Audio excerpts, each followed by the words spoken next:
KBS 열린 토론.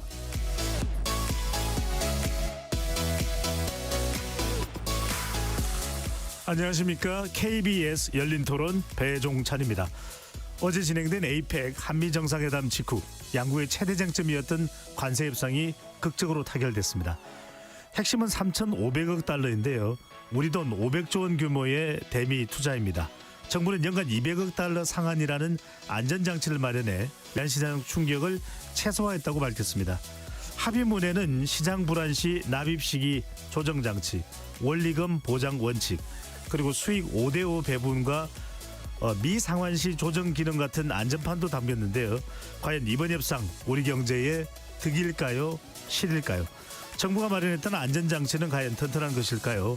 두 분의 전문가와 함께 한미 관세 협상 타결의 의미와 한국 경제에 미칠 파장 꼼꼼하게 분석해 보겠습니다. KBS 열린 토론 지금부터 시작합니다. 치열한 토론 속에서 더 나은 세상을 찾아갑니다. 올바른 세상을 만드는 첫걸음. 평일 저녁 7시 20분 KBS 열린 토론. 오늘 열린 토론 함께해 주실 두 분 소개합니다. 김태황 명제대 국제통상학과 교수 나오셨습니다. 네, 안녕하세요. 반갑습니다. 오성주 포스코 경영연구원 수석연구위원 자리하셨습니다. 예, 안녕하십니까. KBS 열린 토론 문자로 참여하실 분은 샵 9730으로 의견 남겨주실 수 있고요. 단문 50원, 장문은 100원의 정보 이용료가 붙습니다. KBS 1라디오 모든 프로그램은 유튜브에서도 함께 할 수 있으니까요. 많이 들어와 주시고 구독 꾹 눌러주시고 좋아요도 많이 보내주시면 좋겠습니다. 본격적인 토론에 앞서서 이번 에이펙에 대해 시민분들은 어떤 기대를 하고 있는지 먼저 듣고 오겠습니다.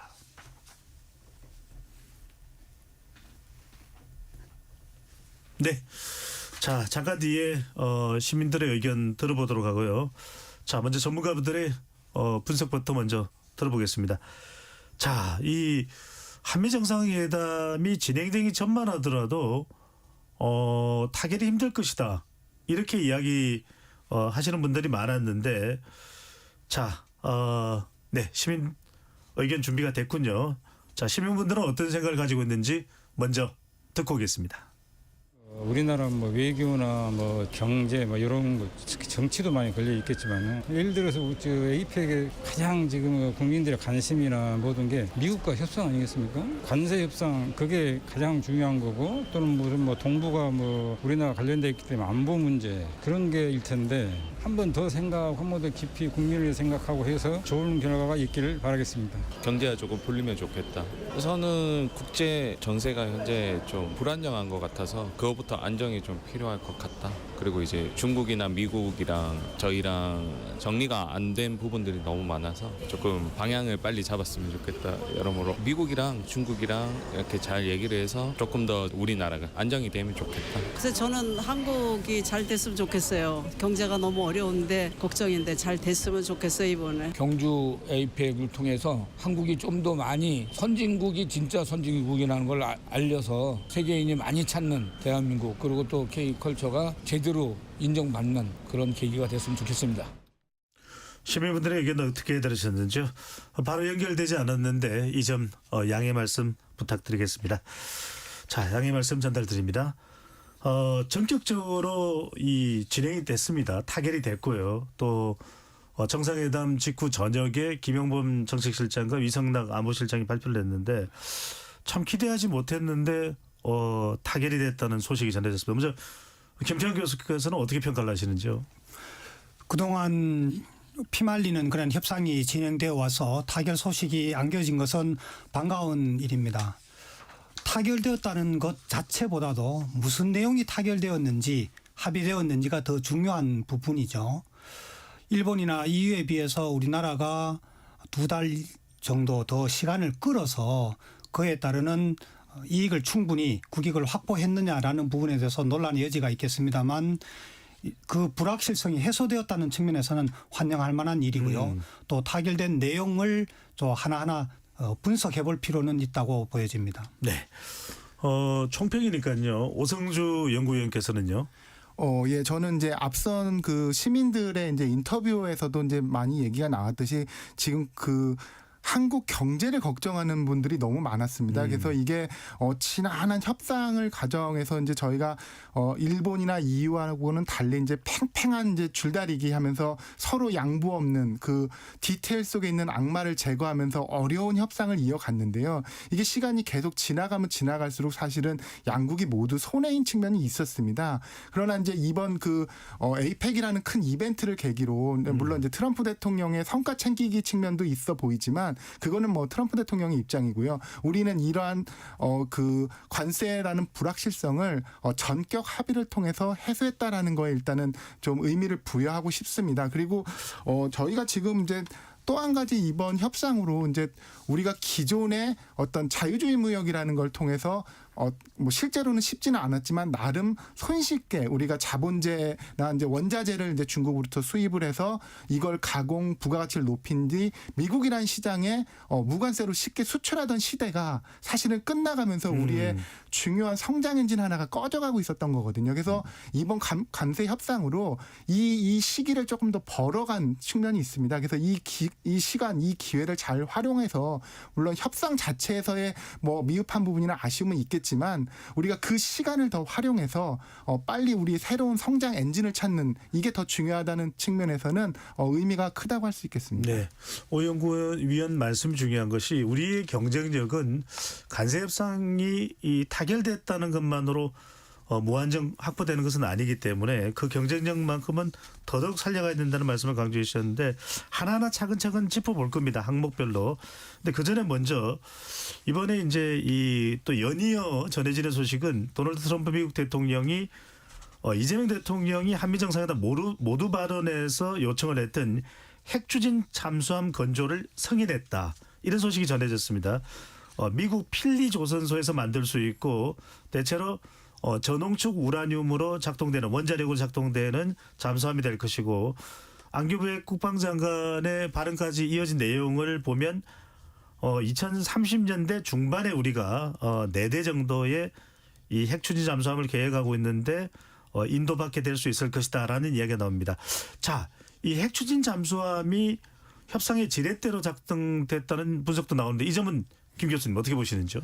예, 협상이 지렛대라기보다는 우리가 필요로 한 것을 기습적으로 제안을 하고 트럼프 대통령이 그것으로부터 거절하지 못하는 그런 상황으로 끌고 간 게 아닌가. 그건 굉장히 잘한 것 같습니다. 결과적으로 보면요. 첫 번째로는 이 핵 추진 잠수함이 핵무기를 탑재하는 것이 아니다라는 설명이 있었고 평화적 이용이다. 두 번째로는 이 잠수함이 북한 더욱이나 중국 잠수함을 따라잡기에 기존의 디젤 엔진으로는 안 된다. 그러면 미국이 중국에 대한 견제, 패권 경쟁에 한국이 도와줄 수 있다라는 시그널을 준 게 주요하지 않았나 보여지고요. 세 번째로는 직접적인 연관은 아니라 하더라도 미국이 한국에 대해서 조선산업, 그 조선산업의 핵심은 미 해군함 건조에 있는데 그것을 한국에 협조 요청을 하면서 같은 조선 조선산업 핵 잠수함을 조선산업으로 직접 연결시키기는 어렵겠지만 그런 그 선박 핵 잠수함의 운영에서 한국이 겪는 어려움을 미국이 이것조차 해결해 주지 못한다라는 이미지를 줄 수는 없도록 이렇게 만든 것. 이런 측면에서 몇 가지 측면에서는 주요하게 작동을 했고 미국으로서도 충분히 그는 손해날 것도 아니었기 때문에 받아줄만 했다. 그것은 큰 성과로 보여집니다. 예. 분석에 따르면은 이재명 대통령이 승부사 기질을 발휘했다. 이런 분석도 나오기도 합니다. 오성주 위원은 산업적으로는 어떻게 보십니까? 왜냐하면 또 하나 오션을 현장 방문한 캐나다의 카니 총리는 이렇게 큰 규모의 조선소가 있는지 몰랐다면서 깜짝 놀라기도 했거든요. 곧 우리는 캐나다의 대규모 잠수함 수주 용역전에도 뛰어들 판인데 산업적으로도 이 핵추진 잠수함을 한다는 게 큰 도움이 될까요? 그렇습니다. 그러니까 저는 사실은 이제 먼저 잠깐 이번 그 회담에서 이 사실은 의외의 결과로 우리가 얻어낸 성과인데 이 핵추진 잠수함에 우리가 이제 확보라는 게 사실은 전 주관적인 판단은 이게 최대 성과라고도 할 수 있어 보이거든요. 예. 원래라면 지금 우리가 안보 협정을 하는 과정에서 우리 트럼프 대통령이나 우리 대통령 모두 북한을 사실상 핵 보유국으로 인정할 수 없는 그 상황에 몰리면서 이 한반도 비핵화라는 목표가 오히려 한 발 더 뒷걸음질 치는 그런 상황에서 우리가 북한에 대한 억지력이라든지 이런 것들 대항력을 가질 수 있게 되는 어떤 그런 계기라는 측면에서는 이 핵 추진 잠수함을 우리가 얻어낸 거는 아주 큰 성과입니다. 또한 동시에 이게 이제 한미 원자력 협정 그 지금 개정 논의를 하고 있는데 여기에서도 보면 우라늄 농축 문제하고 뭐 사용 후 해결료 재처리 이슈들이 있는데 이거랑도 자연스럽게 이어갈 수 있는 그래서 이후에 이제 원전 같이 원전 공동 뭐 개발이라든지 아니면 이런 해군 아까도 말씀드렸지만 그런 선박 건조 유지 보수 이런 것들하고 자연스럽게 이어갈 수 있으면서 우리가 산업적인 측면에서도 이제 이득을 얻을 수 있다. 그리고 이것도 이제 어떻게 보면 일본이나 다른 국가들하고도 이제 같은 동맹끼리 경쟁할 수 있는데 이를 통해서 우리가 뭐 선점까지는 아니더라도 같이 협력을 우선적으로 먼저 논의할 수 있는 기회는 잡았다라는 거에서 의미가 더 크다고 할 수 있겠습니다. 의외의 소득이었다 이런 평가가 나오는데 자 하나하나 꼼꼼하게 따져보겠습니다. 먼저 자 지금 현금 투자 미국의 현금 투자 3,500억 달러 중에서 자 이 200억 달러씩 나눠지는 부분은 잠시 뒤에 말씀드리고요. 크게 현금 2,000억 달러 조선업 협력 1,500달러. 자, 두 개의 큰 축으로 나눠집니다. 김대 교수께서는 이렇게 나눠지는 부분은 어떻게 평가를 하시는지요? 아마도 우리 정부가 요구해 왔었던 민간 부문의 민간 기업의 투자 부분까지 포함한 3,500억 달러. 그러니까 정부가 현금으로 공공 투자로 납입하는 하는 부분을 좀 줄이기 위한 그 안을 가지고 있었는데 그것이 협상이 잘 안 된 것 같아요. 그러다 보니 그것을 설명하기 위한 그런 걸로 조선산업에 1,500억 달러로 분류되어 있는 거 그것은 민간 투자로 이렇게 돌리고 그렇게 보면은 2,000억 달러는 자동적으로 공공부문의 투자로 국한되어지는 걸로 여겨집니다. 예. 이렇게 봤을 때에 우리 정부가 2,000억 달러를 그래 공공부문에서 조달해 나가는 것에 큰 부담을 느끼고 있지 않을까. 앞으로도 큰 부담이 되지 않을까 이렇게 여겨집니다. 2,000억 달러는 부담일 것이다. 오성준 연구원께서는 큰 축으로 두 개로 나눠진 부분은 어떻게 보십니까? 그러니까 처음에 이제 저희가 3,500억 달러 얘기를 했을 때 1,500억 달러 부분이 조선업 분야에 투자된다는 건 정해져 있었는데요. 이제 그때는 3,500억 달러 전 금액이 현금으로 직접 투자로 이제 들어가는 거였는데 이걸 두 개로 나누면서 이제 조선업 같은 경우는 이제 보증이나 대출 같은 부분도 이제 허용을 한 거죠. 아무래도 우리가 주도해야 되니까 우리의 요구를 뭐 미국이 이거는 쉽게 받아들인 것 같습니다. 근데 이제 2,000억 달러가 이제 결국은 문제인 것인데 우리가 이제 이거는 미국이 이제 마지막에 우리한테 제안한 게 이제 250억씩 8년. 그다음에 이제 우리는 우리 한은 총재가 지난 관련 부처회의에서 얘기했듯이 우리의 이제 외환 보유고나 그 외환 시장의 규모로는 150억에서 200억 달러 요걸로 갖고 이제 중간에 이제 접점을 찾고 있었는데요. 결국 근데 우리가 그걸 봤을 때는 이것보다 더 낮은 수준의 투자는 미국이 받아들여지지 않았을 것 같고요. 그리고 우리가 할 수 있는 선에서는 이게 최대였기 때문에 그래서 이 수준에서 지금 결국은 이제 합의가 된 것 같습니다. 예. 자, 이야기 이제 해보겠습니다. 초점이 맞춰지는 것은 바로 200억 달러를 10년 동안입니다. 김 교수님, 여러 우리 국내 투자라든지 또는 미국의 상한선입니다. 200억 달러가 가는 부분. 자, 적절했다 이렇게 평가를 해야 될까요? 어떻게 봐야 될까요? 두 가지로 나누어서 생각을 해야 될 것 같습니다. 하나는 200억 달러가 연간 이렇게 퍼져서 분산되어서 미국에 투자가 된다 하더라도 어쨌든 연간 200억 달러가 외환 시장에 금융 시장에 미칠 영향과 그리고 실제로 그게 공공 부문에서 200억 달러가 조달이 된다면은 그것은 국내에 투자될 수 있는 부분이 해외로 나가는 부분이거든요. 그 부분하고 나누어서 생각해 봐야 될 것 같은데요. 먼저 첫 번째 외환 시장에 미치는 영향에 대해서는 한국은행에서 분석했을 때에도 최대한 200억 달러 아무리 짜내더라도 200억 달러 이상이 되어서는 안 된다라고 맥시멈을 잡은 겁니다. 예. 그런데 정부에서 이번에 어제 발표했을 때는 200억 달러는 영향을 최소화시켜 나가면서 충분히 감당해 나갈 수 있을 것 같다 이렇게 발표를 했는데 외환 시장에서의 충격이 그렇게 감당할 수 있다 하더라도 더 중요한 부분은 200억 달러의 공공 부문입니다. 그것이 대부분이 아마 정부 예산에 또는 공기업을 통해서 국제은행을 통해서 지출이 될 터인 투자가 될 터인데 그 200억 달러를 한번 보십시오. 내년도에 2026년도에 국방비 예산의 65조 원에 거의 40%가 넘습니다. 44%에 해당이 됩니다. 29조 원 정도 됩니다. 네.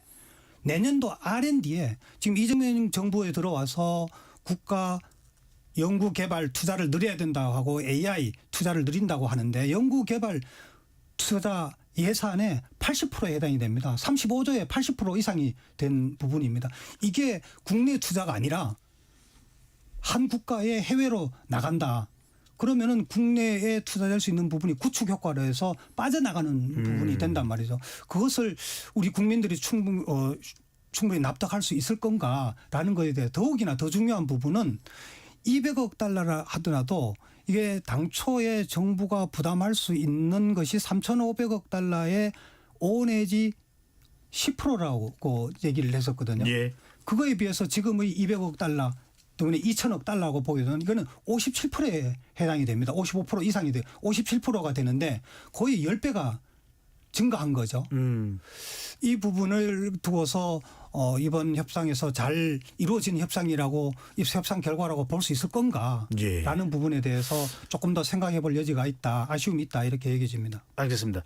그럼에도 불구하고 김 교수님 일단은 미국과 협상하는 과정에서 우리가 그렇다고 해서 전혀 현금 투자 이야기를 안 할 수도 없을 것이고 또 이번 발표 내용을 보면은 외환시장 불안 시에 납입 시기 또 금액 조정을 요청할 근거 또 안전장치도 마련이 돼 있다 이런 이야기도 있고 또 달러와 이 원화 사이의 스와프는 안 됐습니다만 또 이게 또 미국에 투자되면 그만큼 이 투자한 것에서 얻는 수익은 또 5대5로 나누기로 한 것이기 때문에 우리 나름 또 이익이 되는 거 아니냐. 또 미국 수출을 하는 자동차와 반도체를 생각해 보면은 또 투자를 안 할 수는 없을 것이고 러틀리 상무장관은 알래스카 LNG 개발 그리고 희귀 광물에 대한 공급망 확보 그다음에 AI 투자 등을 이야기를 하고 있습니다. 어떻게 보시는지요? 예, 그러니까 지금 이 연간 200억 달러의 이제 우리가 대미 이제 직접 투자가 우리 이제 기업에 있어서 이게 이제 국내 어떤 산업의 활력이나 이런 거를 이제 저해하면 어떻게 될까 사실 이런 걱정들이 되게 많았는데 이미 이제 이거는 그 합의를 한 상황에서 초긍정적인 사고를 이제 한번 생각을 해보면 우리가 만약에 이 합의를 하지 않았으면 무역 흑자 규모가 어떻게 됐을까를 한번 생각해 보면 작년에 2024년 기준으로 우리 이제 무역 흑자가 대미 무역 흑자가 660억 달러 정도 되는데 이거에 대략 한 3분의 1 정도 되는 수준이죠. 200억 달러가. 근데 이게 무역 흑자 이 투자 금액 200억 같은 경우는 200억이 다 지불돼서 비용으로 나가는 건 아닙니다. 우리가 나중에 회수도 할 수 있는 거고 더 운영을 잘한다면 이제 수익으로도 돌아오는 것인데 무역 흑자는 200억 줄어들면 그걸로 그냥 없어지는 겁니다. 그래서 그런 면에서는 이게 차라리 우리한테도 기회 한 번에 더 기회를 갖는 셈이다 이렇게 볼 수도 있고요. 그다음에 이제 뭐 이거는 진짜 초긍정적인 사고 측면이지만 이걸로 인해서 외환시장에서 원달러 환율이 약세로 가면 또 수출 기업들은 또 수출 가격 경쟁력 측면에서 여력이 좀 생기는 측면들이 있거든요. 이게 그런다고 해서 이 자체가 긍정적이다 이런 의미는 아니고 우리가 정교하게 잘 관리해 나간다고 하면 이것도 이제 국내 영향을 최소화하면서 활용할 수 있는 측면이 있다. 이런 거가 이제 뭐 긍정적인 사고로 이제 말씀을 드릴 거고요. 실제로 이제 우려되는 부분이 아까 말씀하신 것처럼 이제 국내 설비 투자 감소하고 이로 인해서 이제 혹시 국내 고용이 감소되면 어떡하나. 그리고 또 우리가 미국에 투자하는 그런 산업들이 어떻게 보면 우리 글로벌 기업들이 강한 그런 아주 경쟁력 있는 산업들인데 이런 양질의 일자리가 국내에 들어오지 못하고 이제 해외로 간다고 하면 청년 취업 문제 요즘 심각한데 이제 이 부분은 정말 어려워지는 거죠. 오히려 뭐 현지 가서 우리 주재원 보내서 거기서 이제 기술 인력들 교육시키고 설비 투자 거기서 그 상용화 그 안정화할 때 뭐 나가지만 청년들은 사실 그런 경력이나 경험이 없기 때문에 거기서도 소외될 것이고 그래서 그런 부분을 우리가 잘 주의해 가면서 잘 관리해 가면 우리가 지금 너무 걱정하는 것 같은 그런 다 부정적인 효과만 있지도 않다. 그래서 이제 그런 것들을 이제 말씀드려봅니다. 구조적인 부분은 또 구조적인 대로 풀어야 되는 거 아니냐라는 의미로 이해가 되게 되는데 김태 교수님. 네. 그래서 우리가 환율 걱정도 있고 방금 전에 말씀하셨던 대로 여하튼 뭐 달러가 나가는 것이니까요. 시장 매입 외에 그래서 시장 매입 외에 다른 방식 비시장성 조달 뭔가 이게 좀 안전장치처럼 안전장치의 의미처럼 들리기도 하는데 비시장성 조달이라고 하는 건 뭘 의미하는 겁니까? 아마도 여기에서의 비시장적 조달이라는 것은 국내 외환 시장에 미치는 영향을 염두에 두고서 한 것 같아요. 이를테면은 해외에서 외국환 평형 채권을 발행을 해서 달러 표시로 된 그 외평채라고 하죠. 예. 외평채를 발행을 해서 달러를 조달한다면 국내 시장에 미치는 영향은 거의 없다고 봐야죠. 그렇지만 이 외평채 조달은 시장적 조달입니다. 비시장적 조달이 아니라. 그러니까 이론적으로 비시장적 조달이라고 하는 것은 우리가 1997년에 외환 위기가 발생했을 때 금모으기. IMF로부터 IMF로부터 그 구제 금융을 받았다든지 또 가장 전형적인 게 통화 스왑이죠. 이번에 우리가 실패를 했는데 다른 국가로부터 통화 스왑이 체결이 되면은 급할 때에 바로 돈을 빌려오는 거 이거는 비시장적 조달이 되겠죠. 예. 또 국제금융기구로부터 조달하는 것 이것은 비시장적 조달이 될 텐데 여기서 언급한 이 비시장적 조달은 이를테면 뭐 우리 대통령실 실장께서도 언급하시기를 해외에 있는 외환 자산의 수익을 얻어서 그걸 조달 그거는 얼마 되지도 않아요. 그걸로서 이걸 충당한다는 것은 그냥 이렇게 덧붙여서 하시는 말씀인 것 같고 실제로 이렇게 국내 외환 두 가지죠. 국내에서 외환 보유고를 가지고 오겠다. 이거나 아니면 국내에서 원화를 가지고서 외환 시장에서 달러를 매입을 하겠다. 직접 예. 이 두 가지를 통하지 않겠다기보다는 그 두 가지를 통한 시장적 조달의 충격을 줄여 나가겠다 이런 표현을 쓰신 것 같습니다. 예. 뭐 보조적 장치는 될 수 있지만 김 교수님 말씀은 그것을 또 본격적인 수단으로 삼기는 쉽지는 않을 것이다 말씀 주셨는데 네. 자 우리가 이번에 타결된 내용의 가장 이 큰 비교 대상은 가장 빈번하게 비교될 대상은 바로 일본입니다. 자 일본을 방문하고 한국으로 들어왔는데 먼저 오 의원께서는 일본은 5,500억 달러로 이야기가 되나요? 일본의 이번 미국과의 이 투자 협상 방식과 결과와 우리 결과와 비교해 본다면 어떻게 평가를 할 수 있을까요?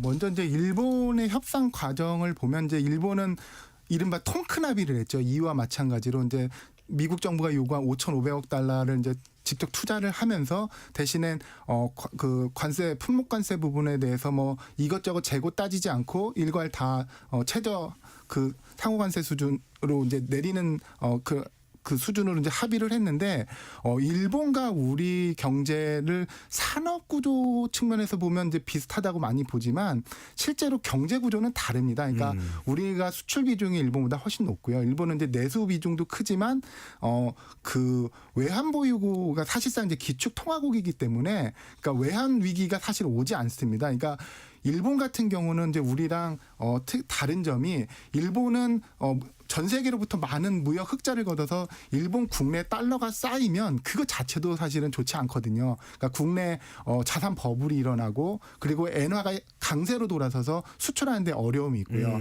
또 이제 약간 다른 이제 심리적인 요인에서 국민성도 있는 게 신흥국 같은 경우면 이제 달러 유동성이 줄어들거나 대외 여건이 안 좋아졌다. 그러면 어찌 가든 이제 달러를 모으면서 해외 자금이 이탈되고 이런 걸 불안을 느낀 해외 자금 이탈하면서 이제 외환 위기가 오는 건데 예. 일본은 대외 순채권국이기도 하고 일본 국민들은 대외 여건이 안 좋아지거나 경기가 안 좋다고 하면 엔화를 갖고 자국의 국채를 사 모읍니다. 그래서 오히려 엔화가 강세로가 되는 그런 측면들이 있거든요. 그래서 그런다고 놓고 보면 일본은 일본에 맞는 그런 합의를 한 거죠. 그래서 차라리 더 재고 따지고 팽팽한 줄다리기를 해서 얻을 수 있는 게 있더라도 크게 합의를 해서 빨리 안정을 취해서 미국과 그러니까 사실상 이제 더 결착을 해서 밀착을 해서 크게 공동의 이익을 이렇게 가자.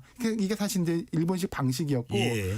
우리가 사실은 일본의 방식대로 협상을 하게 되면서 우리가 좀 어려워졌던 거죠. 그래서 우리는 처음에는 이제 미국이 똑같은 구조로 이제 상무장관이 자꾸 미국이 또 같은 개념으로도 접근을 또 해왔으니까요. 예, 그러니까 이제 아시아를 이제 세세하게 보면 다른데 크게 보면 이제 한중일 비슷하다 보고 이제 그런 구조로 이제 협상을 한 건데 우리가 이제 그러면서 어려움을 잘 설명했죠. 우리의 외환 시장의 구조라든지 이런 걸 이제 설명하면서 미국이 이걸 잘 이해하게 됐고 그래서 우리의 어떤 체형에 맞는 그런 이제 우리도 옷을 입게 된 것입니다. 그래서 이러한 구조가 일본하고는 다르지만 우리는 우리 구조에 맞게 했기 때문에 우리가 이런 형태로 했다는 것 자체가 저는 꽤 성공적인 그런 협상이 될 거고 이걸 잘 활용한다고 하면 아까 네. 앞서 말씀한 그런 어려움들도 풀어나갈 수 있을 것 지금 같습니다. 의원님 말씀을 들으니까 이해가 됩니다. 그러니까 한국과 일본은 뭐 규모나 이런 걸 떠나서 경제 MBTI가 다르다. 네. 그걸 몰랐던 미국 두 나라를 다 특히 한국을 당황스럽게 만들었다. 자, 일본과 비교를 해보면 김태형 교수님 어떻게 보시는지요? 예, 미국이 일본을 이용을 했는데요.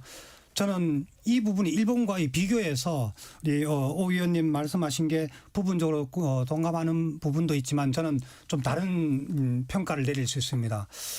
일본과의 비교를 해보면 상당히 아쉽다. 자, 한번 보십시다.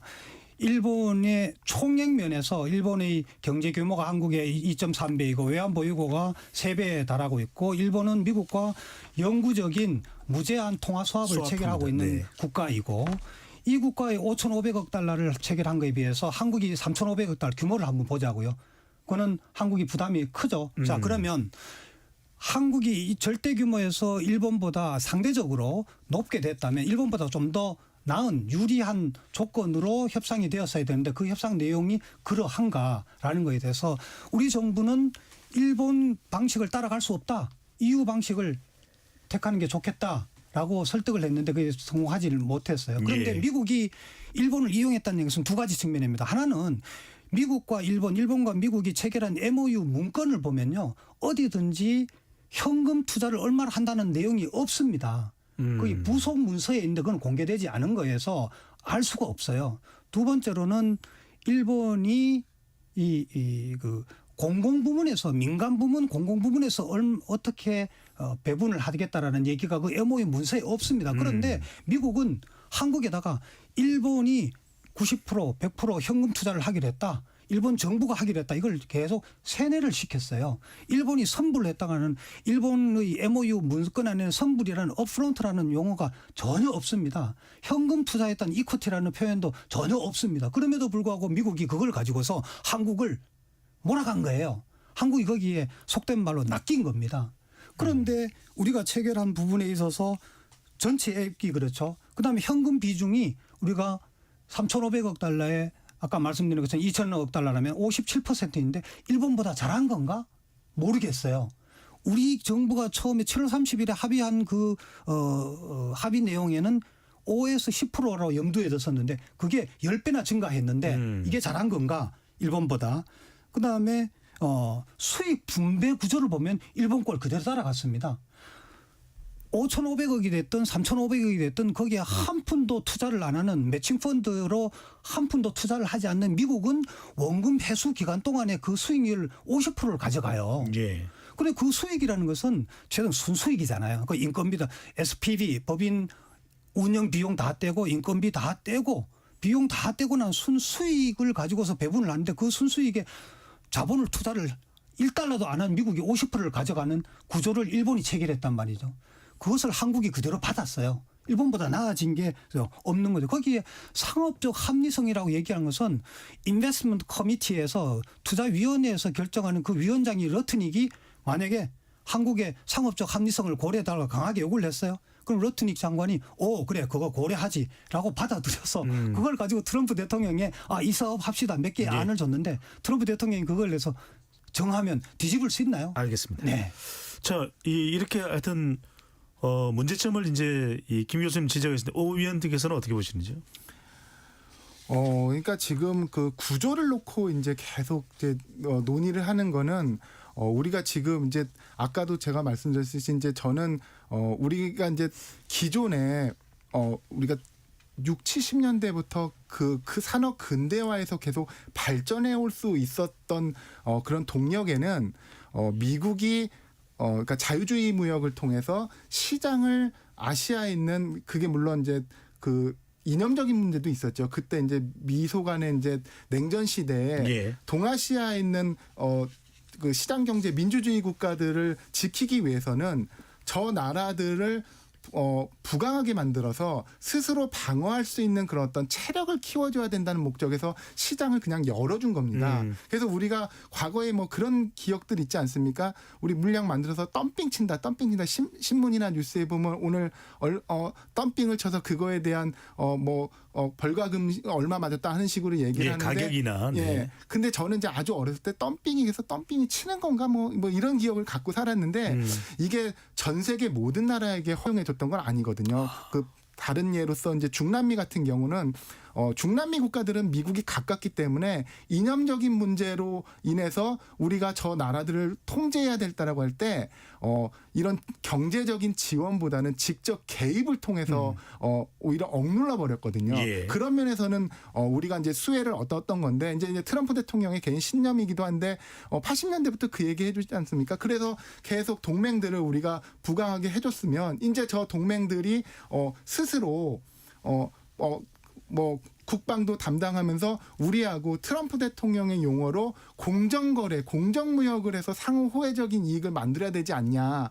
그런 요구를 계속 해왔는데 잘 안 됐던 거죠. 그리고 이제 시간이 계속 지나가면서 이 나라들로는 양질의 일자리가 계속 생산되는데 미국에서는 일자리가 빠지고 그러면서 중산층이 붕괴되고 그다음에 뭐 마약 문제 이런 걸로 미국이 전반적으로 어려워지게 되니까 예. 미국의 그런 국민들에 대한 불만으로 트럼프 대통령 같은 사람을 지도자로 선택을 한 거죠. 그래서 알겠습니다. 그거에 맞게 하다 보니까 예. 이제 바뀐 세상에서 우리가 미국을 어떻게 보고 우리가 미국 시장을 어떻게 접근해야 되는지를 생각한다고 하면 이 부분의 생각은 조금 바꿀 수도 있어요. 오의원님 말씀대로 더 이상 이제 무역 적자를 허용하지 않고 더 이상 자유무역으로는 갈 수 없다. 이게 이제 또 트럼프 대통령의 기조이니까요. 자, 이제 마스가로 넘어야 될 것 같습니다. 1,500억 달러는 조선업입니다. 조선업은 뭐 보정도 포함이 돼 있고 또 한국이 주도해서 한국이 미국의 조선업 제조업을 재건해달라. 이게 이제 주문 사항인데 그러면 어떻게 이 1,500달러는 운용이 되고 마스가는 어떻게 전개가 되는 겁니까, 오 의원님? 그러니까 마스가라는 용어는 사실 우리 측에서 만든 겁니다. 그래서 처음에 이제 이 마스가라는 용어를 백악관에 이제 지난 8월 정상회담 할 때 이제 우리 한국 기자가 얘기를 할 때는 트럼프 대통령 못 알아들으시더라고요. 근데 이제 그게 아니더라도 이제 트럼프 대통령이 이 조선업에 대한 야심이 워낙 커서 계속 얘기했던 게 그거지 않습니까? 2차 세계대전 전후에서는 미국이 하루에 한 대 선박을 만들었는데 지금은 1년에 한 대도 지금 제대로 못 만들고 있다. 이래서 어떻게 우리가 해군력을 증강시켜서 해양 패권을 유지하면서 세계 국제 질서를 주도하고 세계 경제를 주도하겠냐. 사실 이런 한탄에서 나온 거라서 여기서 우리가 이제 착안을 해서 그 조선업을 같이 재건하는데 우리의 같은 공동 이익을 만들어 보자 한 건데 이게 아마도 이제 크게 세 가지 축으로 이제 진행될 것 같습니다. 일단은 이미 뭐 사실 시작을 했죠. 기존 조선소를 인수하거나 신설 확장해서 이제 우리 한국식 그 모듈 공법 같은 것들은 이제 거기 가능하도록 설비를 재조정하고 라인을 확대하는 것이 있겠고요. 그 다음에 이제 또 우리가 이런 것들을 공유된 다음에는 우리 이제 기자재들도 공급되고 우리 인력들도 들어가서 기술을 전수해지면서 라이센스 생산하거나 공동 생산하는 방법도 있을 거고요. 예. 그 다음에 또 하나가 이제 그 아까 말한 해군 선박 그다음 민간 선박에 대한 MRO라고 하죠. 유지 보수 수리 개조 사업. 이런 것들을 이제 진행할 것인데 여기에 대한 투자를 우리의 이제 조선 업체들 기업들이 직접 투자를 하고 그리고 이제 선박을 발주하고 이제 건조하려면 이제 사실 선박은 워낙 비용이 비싸다 보니까 이제 선박 금융을 일으켜야 되는데 이때 이제 우리 정부의 대출 그다음에 이제 보증 이런 게 들어갈 건데 이거는 미국이 사실은 조선업을 재건할 방법도 모르고 어떻게 해야 될지도 모르니까 이거는 우리가 주도하는 대로 우리 의지대로 이제 따라올 수 있는 경향이 커서 이 부분에 대해서는 뭐 우리가 원하는 방향대로 방식대로 할 수 있을 것으로 지금 기대가 됩니다. 그래서 예. 이 부분은 잘 한다고 하면 그래서 벌써 저 HD 현대 뭐 하나오션 벌써 투자도 지금 해서 뭐 제가 오늘 기사 봤네. 어떤 그 캐피탈 업체하고 같이 투자를 발표를 했던데 50억 달러 규모씩 이렇게 앞서가는 걸 보면 이 부분에 대해서는 그래도 다른 부분보다는 더 긍정적이지 않나 이렇게 평가를 자, 합니다. 김장님 지금 중요한 것은 네. 우리 조선 기술은 뭐 세계적입니다.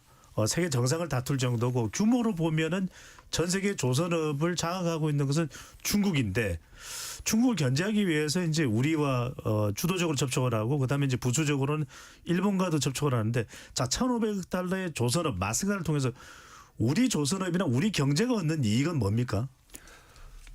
먼저는 미국에 대한 투자를 통해서 우리 조선사들의 글로벌화, 몸짓을 키워나가고 특히 미국의 군함 건조가 들어가게 되면 거기는 최신 기술이 들어가게 되고 예. 최신 기술 시스템 패키지들이 들어가게 되니까 우리 조선 선박 기술의 그런 업그레이드 되는 그런 게 들어가겠죠. 더욱이나 또 그것은 미국의 안보 이슈와 직결되기 때문에 여러 나라들이 참여할 수 있는 것도 아닙니다. 그런 면에서는 안보 동맹과도 직결될 수 있는 부분이 있겠고요. 조금 전에 우리 오 의원님 말씀하셨지만 미국의 그런 선박들의 MRO 유지 보수 운영 부문에서는 그렇게 할 만한 국가가 없어서 일본 아니면 한국 정도인데 그것은 국내 조선소에 좀 연결시켜서 국내의 조선 산업의 공동화를 좀 막을 수 있는 부분도 필요하다고 보여지고요. 우려되는 부분은 우리 국내 조선 산업에서 기술 인력은 있지만 기능 인력들은 대부분 다 외국 인력입니다. 그런데 네. 그 기술 인력이 미국으로 만약에 빠져나가게 된다면은 그것은 국내 조선 산업의 어떤 공동화에도 좀 우려감이 생길 수 있는데 그래서 이미 지금 서울대학교를 포함해서 카이스트라든지 몇몇 대학은 미국 대학과의 그런 기술 인력 양성을 위한 미국 그 해군 사관학교와 더불어서 지금 프로젝트를 진행을 하고 있고요. 그런 면에서는 우리 조선 산업이 워낙이 그런 그 슈퍼 사이클에 의해서 이렇게 움직여지는 경기 그 사이클을 타는데 그것을 좀 완화시켜 나갈 수 있고 좀 더 국제 글로벌화 되어 가는데 큰 모멘텀이 될 수 있다고 보여지는 거죠. 예. 자, 이번 협상에서 그래도 우리가 좀 숨을 돌리는 것은 바로 자동차입니다. 자동차에 부과되는 관세가 25% 15%로 인하될 예정이라고 하고 의약품과 목재는 최혜국 대우 그러니까 가장 낮게 적용되는 국가와 같은 정도의 대우를 받을 수 있다고 그러고 항공기 부품, 복제약 등은 무관세가 적용이 된다고 합니다. 오 의원님, 중요한 것은 그런데 반도체입니다. 자동차 다음은 우리가 미국 수출해서 얻는 최대 수출품은 바로 반도체 아니겠습니까? 지금 서울에서 삼성동에서 엔비디아의 젠슨 왕과 이재용 삼성 회장이 치맥을 하고 있다는데 자 반도체 관세는 대만에 비해서 불리하지 않은 수준에 애매합니다. 어느 정도 수준이라는 겁니까? 예. 여담으로 제가 지금 삼성동에서 왔는데 아까 어떤 치킨집에서 지금 막 사람들이 박적박적 하고 있더라고요. 그래서 무슨 방송 촬영을 하나 하는데 혹시 그게 아니었나 싶네요. 맞을 것 같습니다. 예. 그러니까 말 그대로 이제 불리하지 않은 수준이라는 건 이제 최애국 대우를 해주겠다. 최애국 대우 기준으로 이제 이해하면 될 것 같고. 근데 왜 미국 정부가 이 반도체를 자꾸 지금 확정 안 해주게 모호하게 하나? 제가 이유를 생각해 봤는데요. 이 반도체라는 게 이제 품목 특성상에 워낙 큰데 소비재하고 생산재가 이제 혼재해 있고 그 다음에 이제 밸류도 이제 저가용부터 그 차량용 뭐 단순한 기능 하나씩 들어가는 그 칩용 반도체부터 고성능 엔비디아 그 HBM4 이런 같은 이제 품목들이 같이 있어서 이게 이제 어떻게 관세를 적용하느냐에 따라서 이제 미국 산업 전반에 걸치는 이제 영향이 너무 광범위해서 이거를 이제 분석하는데 시간이 좀 걸리는 것 같고 이걸 어떻게 그룹화하느냐도 사실은 쉽지 않아 보입니다. 그리고 이제 또 하나는 결국 반도체 생산국이라는 게 한국, 타이완, 미국, 일본, 뭐 유럽, 중국은 별도로 하고요. 이제 이런 나라들과 볼 때 지금 미국의 핵심 공급망은 결국 한국과 타이완입니다. 그래서 이 둘을 같이 가게만 하면 미국 입장에서는 좀 편한 거죠. 그런데 그러면서 이제 왜 그러면 이거를 우리를 자꾸 불안하게 하냐, 이게 모호하게 하냐 놓고 봤을 때 지금 미중 전략 경쟁이 심한데 이 반도체는 미국이 중국을 겨눌 수 있는 칼입니다. 그래서 이 칼인 반도체를 갖고 있는 한국과 타이완을 계속 미국의 협조적인 태도로 끌고 가기 위해서 하는 어떤 그런 전략적 스탠스가 아닌가 하는 그런 생각도 제가 해보게 됩니다. 네. 지난번에 또 트럼프 행정부에서는 이 삼성의 지분을 요구할 수도 있다. 뭐 이런 이야기를 하기도 했던 게 기억이 나는데 자, 우리는 또 좀 긍정적으로 이번 협상의 결과를 반도체 부분도 그렇고 쌀 소고기에 대해서 하고 있는데 김 교수님, 네. 러터닉 상무장관은 SNS에 반도체 관세는 이번 합의의 일부가 아니다. 한국은 자기 시장을 100% 완전 개방하는 데 동의했다. 쌀 소고기는 빼고 100%입니까? 쌀 소고기까지 애매한 겁니까? 뭐 이제까지 계속된 그런 트럼프 대통령과 그 상무부 장관 심지어는 재무부 장관, 페센트 장관에 이르기까지 그리고 그리어 대표부 무역 대표부 장관에 이르기까지 그런 발언을 그대로 액면 그대로 믿을 수가 없는 부분이 많아서 그 부분을 고려해야 될 부분인 것 같고요. 예. 자, 반도체만 보면 조금 전에 오 의원님께서 말씀하셨듯이 반도체에 관세를 부과하는 것은 미국으로서는 자기 발등을 찍는 겁니다. 그 미국 기업들이 그 반도체 적어도 D램에서는 한국 하이닉스와 또 삼성 반도체가 70% 이상을 공급을 해 나가는데 미국의 마이크로소프트에서 30%를 공급한다 하지만 미국 내에서 생산되는 게 없거든요. 타이완에서 공급을 한단 말이죠. 그러면은 거기에 관세를 부과하면 부과할수록 그 반도체 수요가 있는 기업들이 부담이 되기 때문에 반도체 관세를 부과를 못 하고 있는 거고 저는 끝까지 못 할 거라고 봐요. 그런데 이번에 여기 타이완과 같이 타이완 두 나라에 대해서 서로가 뭐 최후 대우처럼 그래 같이 하겠다는 것은 그냥 서비스의 하나에 불과한 거지 미국이 특별히 뭐 해준 건 아니다라고 보여지고요. 농축산물에 대해서는 아직까지도 7월 30일에 합의된 것 중에서도 미국 정부 얘기와 우리 정부 얘기가 좀 다릅니다. 그래서 우리는 우리 정부의 말을 믿어야겠죠. 그런데 그걸 자꾸 이렇게 찌르면서 미국이 어떻게든 뭔가의 한국 내에서 틈을 좀 만들어 보고자 하는 부분인 것 같습니다. 이걸로 봐서는 어제의 발표 내용에 특별한 이슈로 삼아서 농축산물에 대한 관세 부과의 변동을 언급을 특별히 하지 않은 걸로 봐서는 7월 30일에 합의된 내용이 그대로 가는 것 같고요. 네, 그런 면에서는 쌀 시장과 소고기 30개월 원령 이상의 수입은 그대로 이전과 같은 수준에서 합의가 된 거 아닌가 이렇게 보고 있습니다. 알겠습니다. 2부에서는 좀 더 내용을 깊숙이 한 걸음 더 들어가 보도록 하겠습니다. 잠시 참여 안내로고 듣고 KBS 열린 토론 2부로 돌아오겠습니다.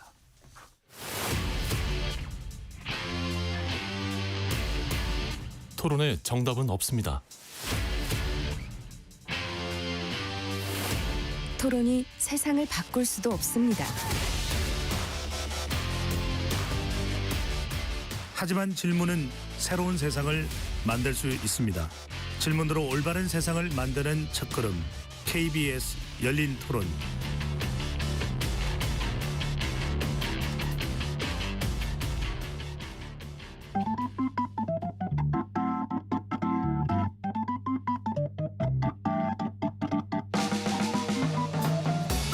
세상을 바꾸는 질문, 열린 토론이 시작합니다. KBS 열린 토론은 언제나 열려 있습니다. 단문 50원, 장문 100원의 유료 문자 샵 9730 그리고 KBS 어플리케이션 콩으로 여러분의 의견을 남겨주세요. KBS 열린 토론 2부 이어가겠습니다. 한미 관세 협상 타결, 쟁점과 파장이라는 주제로 토론하고 있습니다. 스튜디오에 오성주 포스코 경영연구원 수석 연구위원, 김태황 명지대 국제통상학과 교수 두 분과 함께하고 있습니다. 오 의원님, 이거 하나 궁금해서 좀 여쭤보겠습니다. 트럼프 대통령이 방한해서 첫 행사가 2025 에이펙 CEO 서밋 행사에 참석해서 한 45분간 연설을 했습니다. 그런데 이 연설에서 콕 집어서 강력한 협상가라고 대한민국 정부 부처의 장관인 김정건 장관의 이름을 이야기를 했습니다. 어떤 의미가 담겨 있다고 봐야 될까요? 저는 사실은 이제 그 장면을 보면서 이제 뭐 여러 가지 생각이 들었는데요. 일단 트럼프 대통령이 이제 키노트 스피치 기조 연설을 하는데 뭐 사실상 강연을 하시더라고요. 그래서 네. 계속 과거에 있었던 이력부터 자기가 얼마나 많은 물론 이제 그 트럼프 대통령이 수사긴 한데 성과를 내고 있는지를 이렇게 쭉 하면서 이제 한국과의 협상의 어떤 그 우리가 잘 알지 못했던 이제 숨은 이면 같은 걸 살짝 흘리신 거죠. 근데 이 협상을 놓고 보면 이제 트럼프 대통령은 이제 큰 틀에서 어떤 지시만 하고 개별 협상은 우리가 그 상무장관이나 재무장관이 정권을 가지고 하는 것으로 생각을 했었는데 트럼프 대통령이 특정 인물 특히 이제 외국인 발음을 잘 못하시는데 한국의 우리 장관님 성함을 또박또박 얘기를 하시면서 터프가이였다라고 하는 걸 보면 구체적인 디테일까지도 다 이렇게 보고를 받고 지시를 내리고 촘촘히 했구나. 물론 그거는 이제 한국 정부가 그런 식의 스탠스와 그런 걸 요구했기 때문에 미국도 그렇게 대응하지 않았나 하는 것들도 있는데 그런 측면에서는 우리가 물론 트럼프 대통령이 이제 아세안부터 해서 일본까지 오면서 쭉 순방을 통하면서 많은 이제 전리품들을 얻어간 바람에 한국에서도 이제 최종 미국으로 들어가기 전에 뭔가의 성과를 만들기 위해서 이거를 좀 빨리 앞당겨야겠다 이런 생각을 함으로써 사실 우리가 마지막까지도 그 접점을 찾지 못했던 부분들이 있었는데 이거를 어떻게 보면 트럼프 대통령 입장에서는 조금 양보하면서 예. 그러면서 전격 합의가 되지 않았나 그런 생각들을 제가 해봤습니다. 김태형 교수께서는 트럼프 대통령이 유독 콕 집어서 사실 막판에 이 협상을 주도했던 실무자는 김용범 정책실장이었거든요. 네. 근데 김 장관 이야기를 한 배경이 있을까요? 그 내막은 제가 모르겠습니다만 그리고 트럼프 대통령이 실질 직접 김 장관과 뭔가의 협상을 한 것도 아닌데 저는 하나의 그야말로 그분이 87년대에 출간한 거래 기술 같아요. 예. 아니 장관 이름을 한번 거명함으로써 터프가이라는 그 용어를 한번 씀으로써 지금 온 나라가 혹은 많은 사람들이 트럼프에 대해서 다시 보는 관심을 자기에게 집중시킨단 말이죠. 그러면은 여러 가지 그 스피치 하는 그 주제들 가운데 혹은 표현 수백 가지 가운데 뭔가 이 하나를 임팩트를 줄 수 있는 거, 그 임팩트를 생산해내는 데는 트럼프 대통령이 아주 달인이니까 뭐 조금 불순한 생각으로 그런 생각을 해봅니다. 거기에서 아마 한국인 중에서 누구 하나를 찍어내면 대통령을 찍었다면 별로 그렇게 파워가 없거든요. 근데 장관을 하게 되니까 이런 분위기를 만들어내 연출한 게 아닌가 이런 생각이 듭니다. 네, 전략적으로 그랬을 수 있다. 자, 투자금 회수와 관련된 안전장치 이야기도 좀 해보겠습니다. 김 교수님. 네. 이 원리금 보장되는 상업적 합리성이 있는 프로젝트만 추진하겠다. 김용범 정책실장이 설명한 내용이 이제 포함이 되어 있습니다. 네.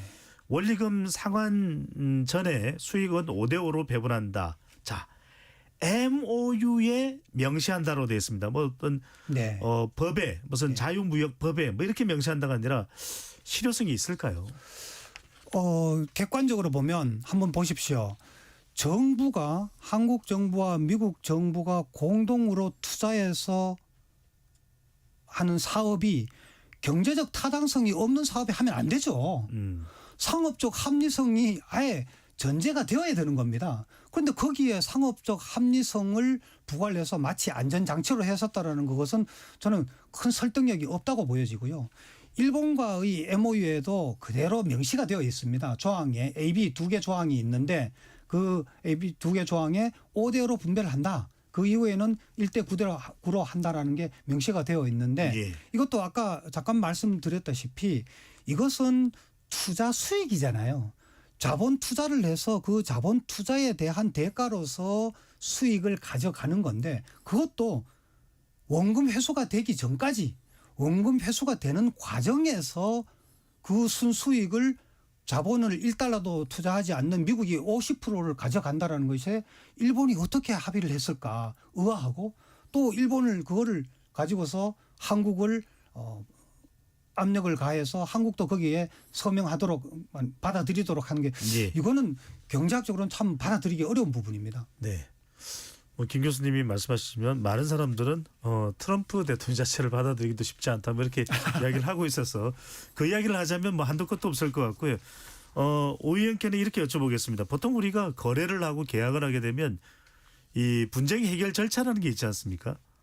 WTO에도 그런 규정이 있고요. 만약에 이렇게 미국과 이 투자와 관련된 이 논의가 진행되다가 앞으로 또 투자를 하다가 상호간에 분쟁이 발생하면 어떻게 해결합니까? 일단은 이제 그 분쟁이 발생할 소지가 있죠. 그리고 상업 예. 합리성이라는 표현 자체가 굉장히 모호한 기준이잖아요. 그래서 보통은 기업 간 거래나 법률 계약서 땅에서 이런 표현을 잘 쓰지 않습니다. 근데 이제 그럼에도 불구하고 이런 표현을 쓴다고 하면 그 의도는 그러니까 이렇게 해놓지 않고는 다음 단계로 넘어가지 못하기 때문에 사실은 이렇게 써놓는 거고 또 한편으로는 이런 이제 분쟁 가능성이 있지만 이 자체가 이제 사업적 매력이 있으니까 뒤로 밀어놓고 실행하자. 그래서 프로젝트가 성공할 경우에는 우리 그 뭐 영화 표현처럼 묻고 더블로 가 이렇게 되는 거고요. 이제 이게 어려워질 때는 제가 이제 어렸을 때 했던 뭐 이렇게 의자 빼기 게임 있잖아요. 그래서 맨 예. 마지막에 이제 의자에 앉는 사람이 승자가 되는 아니면 이제 사이다 조금씩 마시고 이렇게 돌려먹다가 다 먹은 사람이 물어내야 되는 오징어 게임이군요. 예, 네. 그런 식의 이제 결과가 되는 겁니다. 그래서 이런 것들을 이제 조금 그게 이제 불확실성이 너무 크니까 이걸 조금 명확하게 하려면 이제 프로젝트 선정 과정에서 이제 투자 범위나 수익 구조, 운영 주체, 뭐 손해 보전 책임 이런 것들이 이제 치열한 수싸움이 있을 수밖에 없고 실제 기업들은 근데 그렇게 하고 있습니다. 근데 이게 이제 국가 간의 협정이다 보니까 뭐 국가 간의 협정이 뭐 WTO의 제소 그 절차로 들어가면 보통 그거는 이제 우리가 과거에 국가 대 해당국의 어떤 특정국의 기업 이런 것 때 이제 조정을 좀 빨리 하기 위해서 이제 만든 안전장치고 국가 간의 분쟁은 사실 뭐 유엔도 개입해서 해결하지 못하는데 결국 이거는 이제 외교나 양국 관계의 어떤 그 거리 어떤 그 관계를 좁히는 이런 예. 문제로 이제 풀어야 될 것으로 뭐 생각이 됩니다. 근데 그 상대가 세계 최강대국 미국이라는 겁니다. 또 우리하고는 또 동맹이기도 하고요. 김태 교수님. 네. 트럼프 대통령의 임기는 이제 뭐 3년 남짓 네. 남았습니다. 그러면 이게 200억 달러로 우리가 10년입니다. 트럼프 대통령의 임기가 끝나고 난 이후에는 어떻게 되는 겁니까? 지금 합의된 사항에는 정권 교체 또는 뭐 공화당이 계속 이어서 하더라도 그거 상관없이 가는 걸로 되어 있는데 그 이후의 일을 아무도 모르죠. 네. 예. 근데 지금 조금 전에 말씀하신 건 분쟁 해결과 관련해서는 사실은 한미 FTA에 코레스에 그런 분쟁 해결 절차들이 있습니다. 그런데 이 투자는 FTA 틀 내에서 이루어진 것이 아니기 때문에 따로 이 분쟁 해결 조항이 따로 있지는 않고요. 뭐 WTO 내에서도 있지만 또 월드뱅크 그룹에도 분쟁 해결 부분이 있는데 그런 부분은 활용하기 어려운 부분이고요.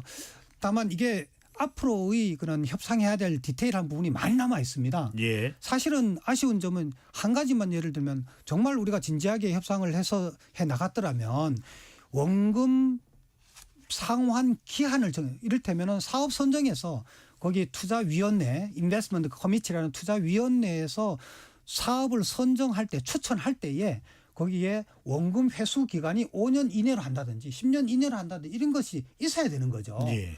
그다음에 여기에 나와 있는 것은 어제 합의한 것은 20년 동안에 원금 회수가 어려우면은 그때 조정 5대5를 조정을 아니 20년 되도록 그게 사업이 진척이 상업성이 안 나타나는 사업을 했다는 거 이거 자체가 벌써 실패에 이르는 거죠. 원리금 상환 기간이 지금 20년으로 설정이 돼 있죠. 네, 거기에서 그게 안 되면은 조정을 할 수 있다고 나와 있는데 이것은 우리가 사실은 수평적인 대등한 그런 협상 관계였다면 그 사업 원금 회수될 수 있는 건 5년이든 10년이든 기한을 정해놓고 그 사업들을 우선적으로 선정을 한다라는 것까지도 이제 논의가 되어야 될 부분이죠. 네.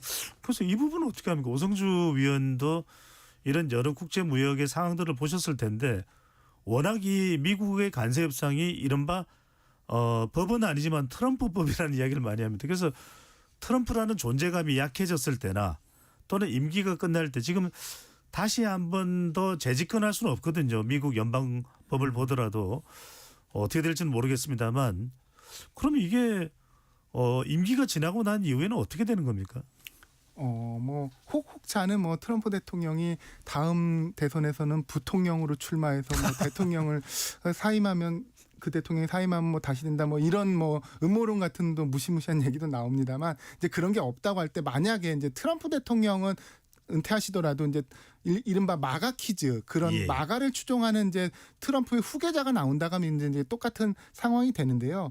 이제 아까 프로젝트 20년을 이제 하셨는데 그러니까 말하자면 그 말씀하신 대로 소규모 프로젝트가 20년이 지났는데도 수익이 뭐 안 나거나 회수가 안 된다고 하면 뭐 그거는 말 그대로 망한 프로젝트죠. 근데 이제 대규모 프로젝트 같은 경우는 이제 시간이 많이 걸리고 그리고 이제 그 프로젝트가 진행되는 과정에서 계속 우리의 뭐 기술 이전이라든지 기자재 공급이라든지 이런 걸로 이제 일종의 그 보이지 않는 수익을 계속 이제 보전해가는 이제 그런 것들을 하기 때문에 예.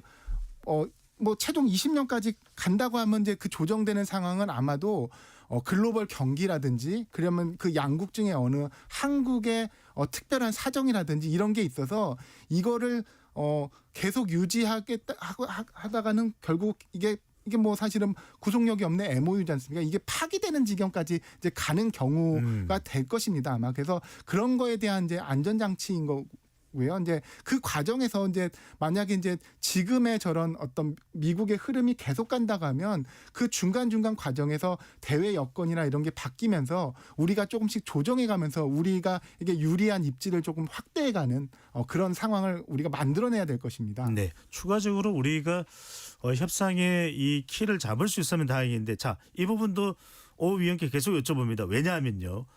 원리금 보장되는 상업적 합리성 있는 프로젝트만 추진한다고 돼 있는데 러트닉 상무장관은 이미 한국의 이 2천억 불 총 이제 2천억 불인데 200억 불씩 이제 10년이니까요. 이 투자금이 알래스카 LNG 개발에 사용된다고 지금 또 발언을 SNS에 해놓은 상태거든요. 미국 기업도 뛰어들지 않는 알래스카 LNG에 투입되는 거 우리가 노할 수 있을까요?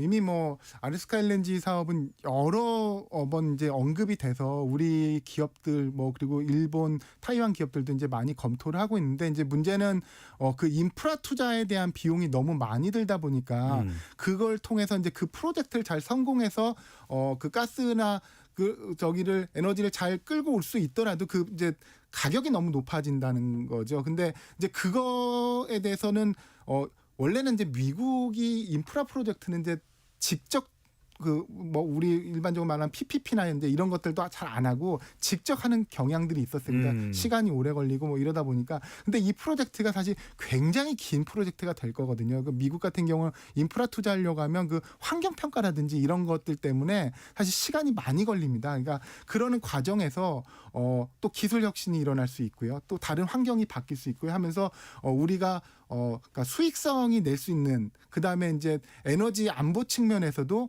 미국도 우리의 상황을 이해하고 동맹들과 같이 가기 위해서는 나중에 양보할 수밖에 없는 그런 상황을 이끌어내는 그런 환경이 조성되는 그런 타이밍을 기다리면서 지금 이 동맹국들이 이제 같이 검토를 들어가는 것이고요. 그래서 우리가 그 뭐 지난 그 에이펙 관세 협상에서 우리가 타이밍을 잘 활용해서 지금 손해를 최소화하는 방향으로 가지 않습니까? 그래서 이것도 그런 차원에서 우리가 검토를 해간다고 하면 뭐 꼭 아주 비관적인 그런 투자가 되지는 않을 수 있다. 예. 그렇게 판단합니다. 빠른 시간에 대두될 수 있는 이 알래스카 LNG 개발에 투자금이 투입되는 부분 김태형 교수님은 어떻게 보시는지요? 그 부분이 하나의 우리가 우려할 수 있는 사례 중에 하나가 될 수 있는 거죠. 이 구조가 일본과 합의한 내용이기도 하고 우리가 합의된 내용에서 보면 투자위원회에서 선정하기 위한 검토가 있는데 그 검토한 것을 가지고 러트닉 상무부 장관이 위원장으로 있으면서 거기 사업 몇 개를 복수로 트럼프 대통령에 추천하도록 올리도록 되어 있습니다. 그러면 선정을 트럼프 대통령이 하는 거죠. 그러면 알래스카 사업이 미국 쪽에서 추천하는 하나의 사업, 또 한국 쪽에서 추천하는 다른 사업 이렇게 복수로 몇 개로 한 서너 개가 올라갔다고 쳐보자고요. 그러면은 공정하게 미국도 추천하고 한국도 추천해서 올렸는데 트럼프 대통령이 이것라고 결정을 해버리면 거기에 상업적 합리성이라는 잣대를 가지고서 우리가 되돌릴 수 있느냐 불가능하다는 말씀이죠. 그리고 상업적 합리성이라는 그 자체가 그 말 자체가 조금 전에 말씀하셨지만 경제적 타당성하고는 또 다른 의미예요. 그것도 기간이 어느 정도 어느 기간에서 타당성이 나올지 예를 들어서 알래스카 그 LNG 개발 사업의 경우에는 그 상업성이 10년 뒤에 나타난지 20년 뒤에 나타나 30년 뒤에 나타난다고 볼 수도 있는 기간을 어떻게 연장하느냐에 따라서 다른 거고요. 거기에 대해서 인프라를 어떻게 구축하느냐에 따라서 다른 거고 투자 비용이 얼마나 되느냐에 따라서 다르기 때문에 그 상업적 합리성이라는 것은 이것은 사실은 경제적 판단을 할 수 있는 그 객관적 용어가 아니거든요. 그냥 수사적으로 국민 설득을 하기 위한 용어의 수준이다 이렇게 보여지는 거죠. 네, 알겠습니다. 이를 근거 있게 우리가 대응하기 위해서도 매우 구체적인 또 분석 자료가 네. 필요하지 않을까 싶은 생각이 듭니다. 자, 이번에는 세계 만남입니다. 트럼프 대통령과 시진핑 중국 주석 간의 미중 정상회담이 오늘 김해에 있는 공군 기지에서 진행됐습니다. 자, 구체적인 내용은 어떤 내용들이 오고 갔고 어떻게 평가를 하시는지 먼저 오성주 위원부터요. 저는 이제 그 이번 미중 정상회담 같은 경우는 이제 주요 의제들이 사전에 이제 사실 흘러나왔고 이 이제 미중 갈등이 이제 정점에 달하는 지점에서 그러니까 오랜만에 이제 6년 만에 이제 미중 정상이 직접 마주하는 건데 전 세계가 이제 이목이 집중돼 있고 이제 각국의 국내 정치 상황, 입지를 고려한다고 하면 이게 사실은 큰 리스크를 갖고 할 수 있는 그 협상 무대는 아니었거든요. 그래서 저는 뭐 우리가 지금 그 논의된 내용들이 다 그냥 그 사전에 이제 언론들이나 이렇게 분석한 전망들이 그대로 나왔죠. 펜타닐 그 관세를 낮춰주고 마약입니다. 네. 그 마약에 대한 그 물질에 이제 그 차단하는데 이제 뭐 협력한다. 그다음에 이제 그 반도체 수출 뭐 통제 이런 것들은 지금 뭐 없는 걸로 돼 있죠. 그다음에 뭐 아주 예민한 대만 문제라든지 뭐 이런 것들은 아예 다 빠졌고요. 그래서 서로 이렇게 무난한 약속 대련을 한 게 아닌가. 예. 근데 이게 또 이런다고 해서 지금은 시간을 좀 벌고 이제 이 갈등이 더 악화되지 않게 하도록 하는 차원에서 이루어졌지만 이 상황이 끝나는 건 아니거든요. 결국은 이 양국이 이제 바뀌는 이제 국제 질서 주도권을 놓고 패권 경쟁을 계속 하기 때문에 이 엔드 게임이 끝나기 전까지는 지난 우리가 몇 개월 동안 봐왔던 그런 양상이 계속 반복될 수도 있어 보입니다. 네. 오 위원께서 또 어벤져스까지 거론했습니다. 엔드게임이 끝나기 전까지는 끝난 게 아니다. 그래서 시간만 번 하다만 협상이 아니겠느냐 이렇게 볼 수 있는데 중국은 히토류 수출 통제를 1년간 유예하기로 했다고 하고요. 이에 대해서 또 중국은 미국과의 관계 개선을 위해서 미국이 이 강하게 요구했던 대두 큰 콩입니다. 큰 크기의 콩을 수입하기로 했다는데 트럼프 대통령은 또 상당히 긍정적으로 평가를 립 서비스인가요? 10점 만점에 이 미중 정상회담을 12점을 주겠다 이렇게 이야기를 했는데 김태환 교수는 어떻게 평가를 하시는지요? 저는 이번 미중 회담은 코미디에 불과하다고 보여집니다. 유치하기 짝이 없다고 보여집니다. 연초부터 미국이 중국에 대해서 그냥 객관적으로 나와 있는 그 관세 부과는 145% 부과했고 중국이 미국에 대해 115% 부과했다가 서로 낮춰서 30% 했지 않습니까? 그때에도 똑같았어요. 관세를 부과를 하고 히토리 통제를 하고 풀었다가 또 며칠 뒤에 미국이 중국의 선박에 대한 입항에 대한 제재를 가하니까 예. 중국이 거기에 대해서 히토리 수출 통제를 하고 또 미국이 100% 관세를 부과를 하고 부과를 하려면 통제를 하려면 바로 통제를 하는데 부과하는 시점이 미국은 11월부터 한다 그러고 중국은 12월부터 한다고 그래요. 그 텀을 둬서 이미 서로는 맞붙기는 싫은 거예요. 그런데 자꾸면 시진핑 주석은 중국 국민에 대해서 나를 따르라. 내가 미국에 대해서 호락호락하지 않고 우리의 중화민국의 그런 자존감을 세울 대장이다. 이런 자존감을 내세운 듯한 인상을 보여지고요. 트럼프 대통령으로서는 중국조차도 내가 얼마든지 이렇게 제재를 가할 수 있다라는 이미지를 보여주면서 정작 본 게임은 안 들어가는 거예요. 지금 미국이 한국, 일본, EU에 대해서 이렇게 치열한 관세 협상을 벌이고 한 것에 비해서 중국과 협상 뭐 했나요? 말로는 여러 번 협상을 했다는데 협상한 적이 알려진 바로는 장관권 협상 요번에 한 번 한 걸로 알려져 있습니다. 그러니까 제가 보기에는 제 소견으로는 트럼프 대통령의 머릿속에 지금 복잡할 것 같아요. 시진핑을 함부로 대할 수 없는 거예요. 그러니까 그 반작용으로 나오는 게 시진핑 주석에 대한 극찬이 나오는 겁니다. 그래서 뭐 대단한 강력한 리더십을 발휘하고 있고 훌륭한 국가에 오랫동안 잘 알고 왔었고 이걸로 봐서는 매우 궁금한 것이 미국이 어떻게 중국을 대할까. 저는 미국과 중국과의 이러한 협상은 아직 시작도 안 했다. 아하. 시작조차도 못하고 있다. 이 상황이라면 중국으로서는 더욱더 기세등등해지고 중국으로서는 한번 해볼 만하다는 그런 기반이 더 닦여지는 거고요. 중국은 지금 양보한 게 하나도 없습니다. 관세 부과만 받았을 뿐이지 사실은 양보한 게 하나도 없어요. 미국이 네. 중국으로부터 얻어낸 것도 하나도 없습니다. 그런데 적어도 앞으로 2년 뭐 조금 더 길게 3년 동안에는 미국이 중국으로부터 수입해오는 히토류 오일 공급망을 다변화시킬 수 있는 기간을 짧아도 2, 3년은 걸릴 겁니다. 예. 그럼 2, 3년 동안에는 중국이 미국에 대해서 히토리를 통제를 할 수 있을 거거든요. 그럼 수출을 안 하면은 항공기라든지 혹은 뭐 전기차라든지 모든 부분에 알겠습니다. 첨단 부분에 미국이 힘들게 되는 거죠. 예. 자, 한미 관세 협상은 극적으로 타결이 됐고요. 미중 정상회담은 뭔가 뚜렷한 결과가 부각되지는 않는 모습이고, 그렇지만 우리 경제에는 영향을 줄 테고요. 한중 정상회담은 자, 한중 관계 복원이 예상되면서 11월 1일 다음 달 1일 예정돼 있습니다. 자, 두 분께 끝으로 남아 있는 협상도 그렇고 우리가 앞으로 이 경제적인 협상에 어떤 점에 가장 좀 역점을 둬야 될지 마무리 발언으로 듣겠습니다. 먼저 오성주 연구위원부터요. 한중 정상회담 말씀하신 거지? 예. 예.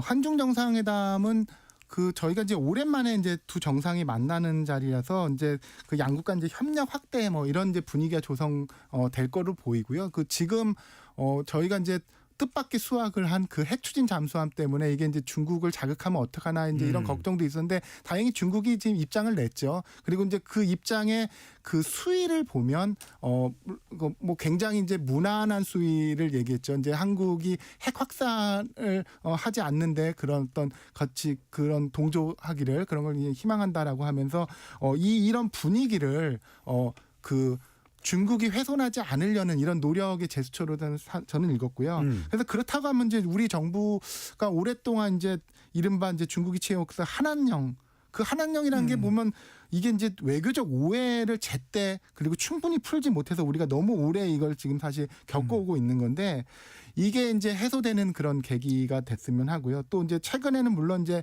한국과 중국이 이제 산업 구조가 비슷해지다 보니까 이제 수출 경합도가 높아지긴 하지만 다자주의 무역이라든지 아니면 그 자유무역의 어떤 확대라는 그런 거는 양국의 공동 그런 알겠습니다. 목표가 될 것 같아서 이거 협력의 이익도 크다고 봅니다. 네.